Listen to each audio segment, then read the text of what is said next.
was changed and made new when an angel made his dream come true. And now he brings his dream to you. And it's Spoonful, Paolo.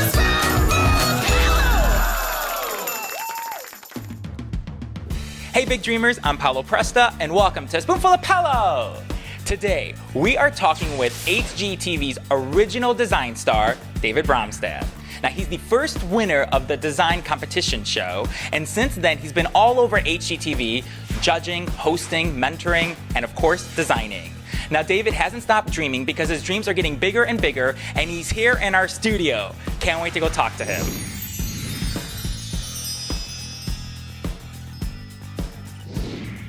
Hi, David. Hi. Thank you for being on our show. Oh my gosh, thank you for having me. Oh, well, please.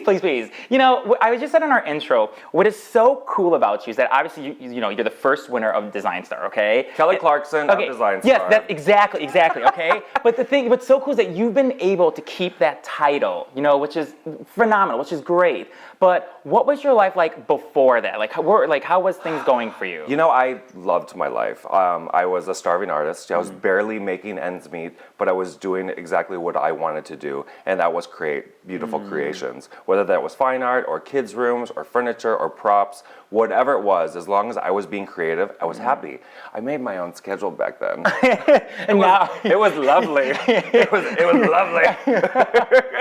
Schedule's a little hectic now, but it's a super huge blessing. Wow. What would you say was the biggest lesson that you took away from that whole experience? From Design Star? Yeah, that's where it all started from, yeah. I was a really insecure kid. I was bullied in high school, like really hardcore, like super after school special. And so during my 20s, I was just trying to find out who I was, and I really didn't love myself. And probably right when I moved down to Miami Beach, where usually people get sucked into the scene, I actually found myself, and I found that I was like, okay, I'm kind of a nice looking guy. I'm kind of talented, and I'm kind of cool, and I'm a good catch. So what the hell? Why am I being so strange? But then when I went on to the show, it really solidified who I was, which is weird because usually TV will break you, especially a reality competition show of that magnitude.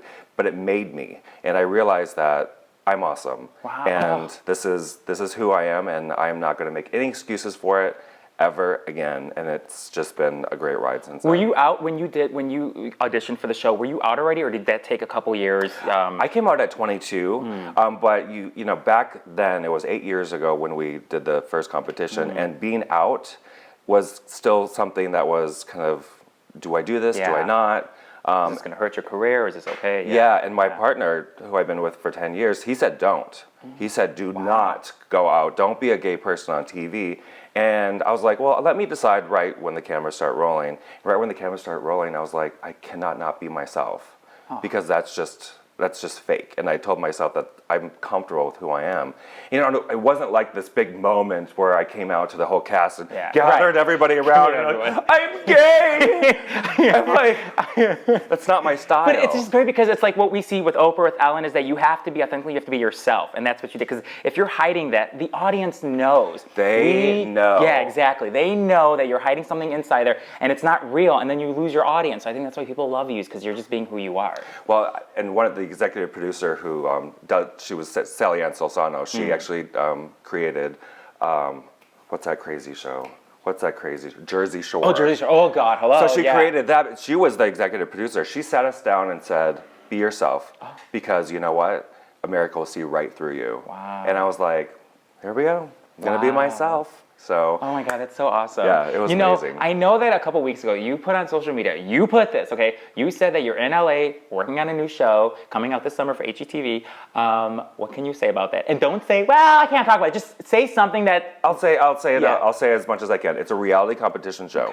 Okay, it's a reality competition. Ooh, it's gonna be good. Okay, so I'm assuming you're the host or something, a part of it, but okay. I'm a part of it. It's a reality competition show, and it has to do with real estate and renovation. So it's something very different. I consider it more of a social experiment. It's really amazing.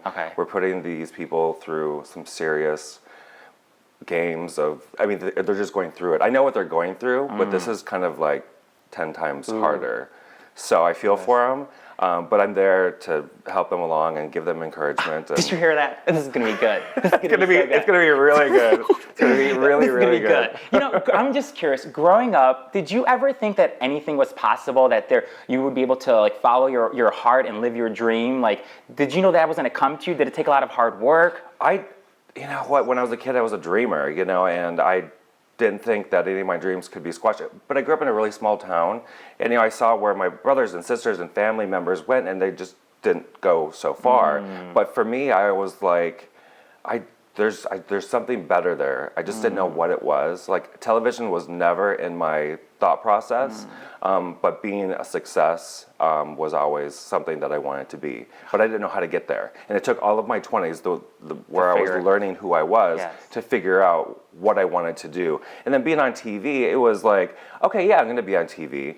But it wasn't to be an HGTV host. I was just doing it for the exposure because I was like, oh, I just need a change. Yeah. I need something to go up. Yeah. And then I go ahead and kick all their butts. And I'm not even an interior designer. I learned how to do interior design on From TV. doing this. Wow, that's just so, you know, what's so cool is that you're living your dream, okay? But what I think it's even cooler is that you are making other people's dreams come true by helping them with their homes. Like, here you are living your dream, and then you have this family, like we've seen it on all your shows. You get to go there, you know, update their home, give them a new kitchen. I mean, how does that make you feel? Like, you're paying it forward. It's amazing. It's so fun to go in and do a space that they're struggling with, and it gives them the confidence to do the rest of their house.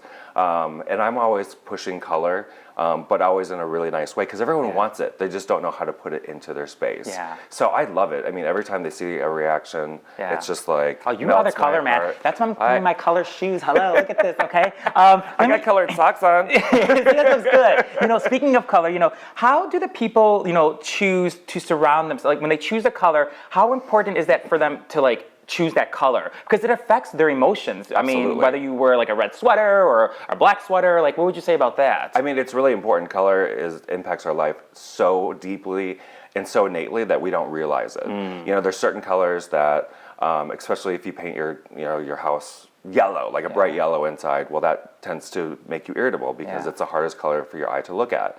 Gray is the easiest color for your eye to look at, and so it's very calming and serene. And so, but any of the colors have, you know, dual personalities. So it all depends on what personality you relate to. Yes. So a lot of people love blue, but blue has a negative connotation of being, I'm feeling blue. I'm feeling depressed. I'm curious, what's the biggest, because you've done a lot of work, what's the biggest design mistake that you commonly see? The biggest design mistake that people make is painting first. Okay. That should be the very last thing you do, because there's thousands of colors of paint to choose from. But if you're buying a couch, that's, you know, 1,200 to 3,000, even on up.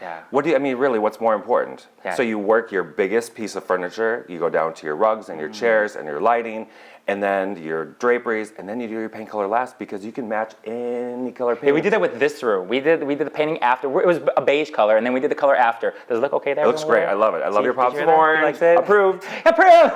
Thank you. I was so stressed about that. Can I just say that? Okay, whatever.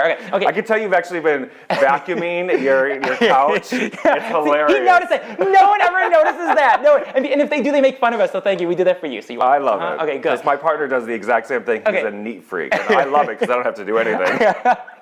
You know, I want to also say it's so cool because your brand is getting out there. Like, not only do you have like home accessories, but I know you now have a shoe and handbag collection for Naturalizer, which is like the colors is just brilliant. And I know they can see this on your website, Bromstad.com. Bromstad.com. And the colors, did it all start from a painting that you did, or how did you pick all those bright colors? So Naturalizer came to me, which was really interesting. They're like, do you want to design women's shoes? I'm like, sure. They're like, here's the colors we want. We want it to be floral, but we want it to be you.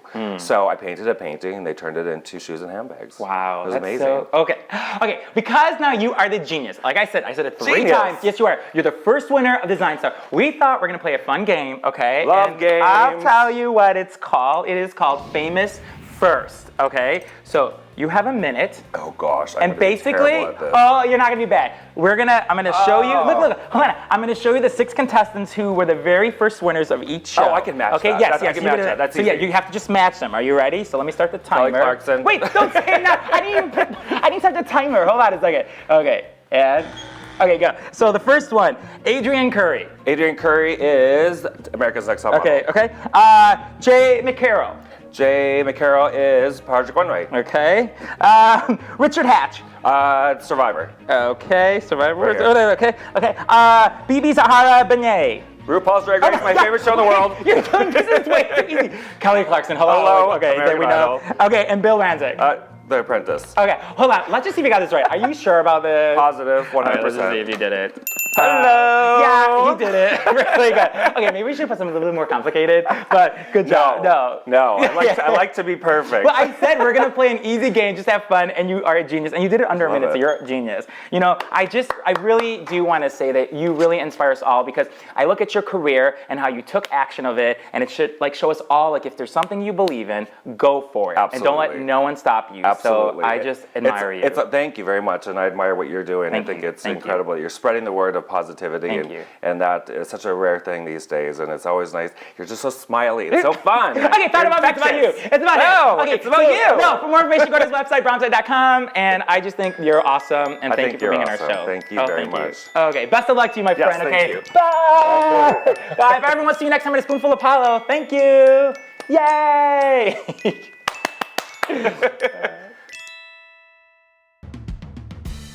Hey, big dreamers, thanks for watching. And don't forget to watch our latest Spoonful episodes with Nate Burkus and Andy Cohen.